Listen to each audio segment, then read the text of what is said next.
YouTube के सभी श्रोतागण को मेरा नमस्कार। मैं आपका दोस्त होस्ट सचिन चौहान आज आपके लिए एक बहुत ही महत्वपूर्ण भरी जानकारी लेकर के आया हूं। जैसा कि आप सभी को पता है कि हमारा भारत विविधताओं से भरा हुआ देश है। इसी के ही अंदर एक बहुत ही सुंदर राज्य हरियाणा, जिसके अंदर फरीदाबाद डिस्ट्रिक्ट में सूरजकुंड नाम की एक बहुत ही सुंदर प्राकृतिक और प्राचीन जगह है। तो मैं आज आपको उसके बारे में कुछ जानकारी देना चाहूँगा। सबसे पहले तोमर कुल सूर्य के उपासक। इस कुंड को सूरज कुंड के नाम देने के पीछे कुछ खास कारण हैं। पहला, तोमर कुल जिनके द्वारा 10वीं शताब्दी में यह कुंड बनवाया गया था, वे सूर्य के उपासक हुआ करते थे। दूसरा, इस कुल के किसी राजा का नाम सूरजपाल था और संभवतः इस कुंड का नामकरण उन्हीं के नाम पर किया गया होगा।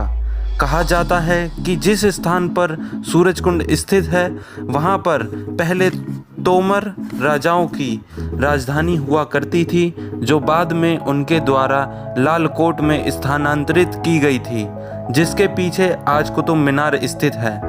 कहते हैं कि इस जलाशय के पश्चिमी छोर पर एक सूर्य मंदिर था, जिसके कोई निशान आज वहां नहीं मिलते।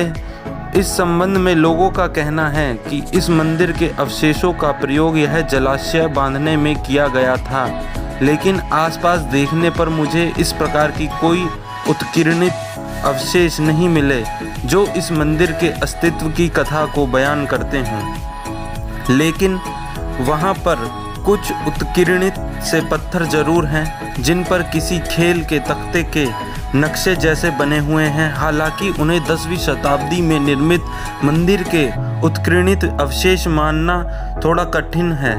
कुछ मौखिक स्रोतों द्वारा सूरजकुंड की निर्मित 7वीं शताब्दी के उत्तरार्ध में भी मानी जाती है। यह कुंड जो 6 एकड़ जमीन पर फैला हुआ है, इस जलाशय के तल भाग की चौड़ाई 130 मीटर की है। इससे आप अंदाज़ा लगा सकते हैं कि अपने पूरे ढांचे को मिलाकर यह जलाशय कितना व्यापक होगा। सूर्य को श्रद्धांजलि देने हेतु बनाया गया यह कुंड पूर्वी दिशा में ढला हुआ होने के कारण देखने वाले को यह दृश्य उगते हुए सूरज सा प्रतीत होता है। भारत में व्यापक रूप से उगते हुए सूरज की पूजा की जाती है। पहली बार सूरजकुंड के जलाशय को देखते ही आपको वह किसी रोमन एम्फीथिएटर जैसा लगता है, जहां पर चारों ओर पत्थरों की बड़ी बड़ी कलाकृतियां बनी हुई हैं और इन सीढ़ियों के बीचों बीच एक बड़ा सा खुला मैदान है। इस जलाशय की एक ओर एक मंच जैसी संरचना है, जो जलाशय के सामान्य स्तर से थोड़ा उभरा हुआ है। यह मंच पूरे ज़माने में राजाओं के बैठने के लिए हुआ करता था। इसके अलावा यहाँ पर एक छोटी सी ढलान या घाट जैसा है, जो इस ढांचे के ऊपरी स्तर को निचले भाग या जमीन से जोड़ती है।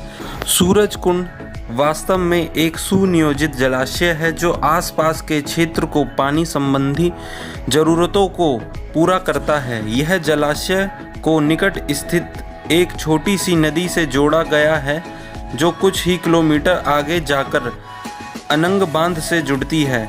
यह सब कुछ इस प्रकार से बनाया गया है कि जब नदी के पानी की मात्रा बढ़ती है तो उसके अतिप्रवाहित पानी को इस जलाशय की तरफ मोड़कर यहाँ पर जल संरक्षण किया जाता है। इसके अतिरिक्त यह जलाशय वर्षा ऋतु के समय अपने चारों ओर के अरावली पर्वतों से आने वाले पानी का भी संचय करता है। इस कुंड के एक ओर बना हुआ घाट वास्तव में गायों के लिए है, ताकि वे आराम से कुंड में उतरकर पानी पी सके। इस घाट को गौ घाट भी कहा जाता है। इस कुंड का एक भाग ऐसा है जिसके बारे में मुझे ठीक जानकारी नहीं मिल पाई है।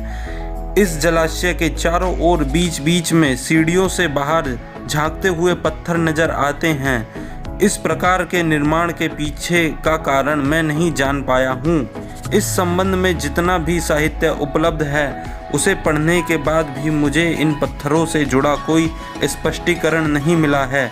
शायद ये किसी वस्तु को रखने के लिए या किसी को आधार देने के लिए बनवाए गए होंगे। तथा इसकी एक मुख्य प्रसिद्धि ये भी है, ब्रिटिश काल तक सूरजकुंड का प्रयोग जल स्रोत के रूप में हुआ करता था। मध्यकाल के आरंभिक काल के दौरान दिल्ली पर शासन करने वाले तुगलक वंशजों द्वारा इस जलाशय की देखरेख होती थी और ज़रूरत पड़ने पर समयानुसार इसका सुधारीकरण भी किया जाता था। जिस स्थान पर कभी मंदिर हुआ करता था वहां पर तुगलकों द्वारा एक छोटी सी गढ़ी भी बनवाई गई थी।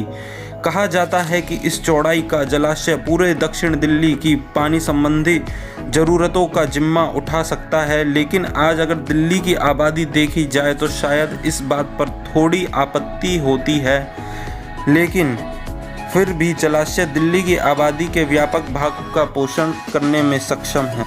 लेकिन अगर आप अभी भी वहां सूरजकुंड के इस पवित्र कुंड को देखने जाएंगे तो वह सूख चुका है, क्योंकि हमारा क्लाइमेट जो चेंज हो रहा है उसके कारण पानी सूख चुका है।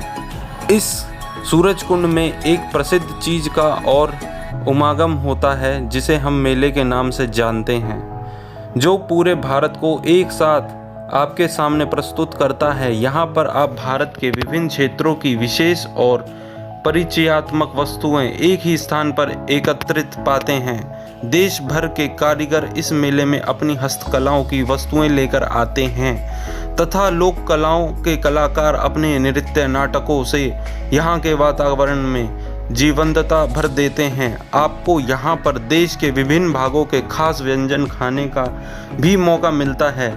ये सारे नज़ारे मिलकर सूरजकुंड मेले को और भी आकर्षित बनाते हैं। यह कहना अतिशयोक्ति नहीं होगा कि सूरजकुंड का मेला भारत को अपने उत्तम रूप में प्रस्तुत करता है। यहाँ की विशाल प्रतिमाएं जो खास तौर पर मेले के लिए बनवाई गई थीं, अब साल भर वहाँ पर देखी जा सकती हैं। यह जगह जगह भारत के पारंपरिक रूप से जुड़ने का एक अच्छा जरिया है।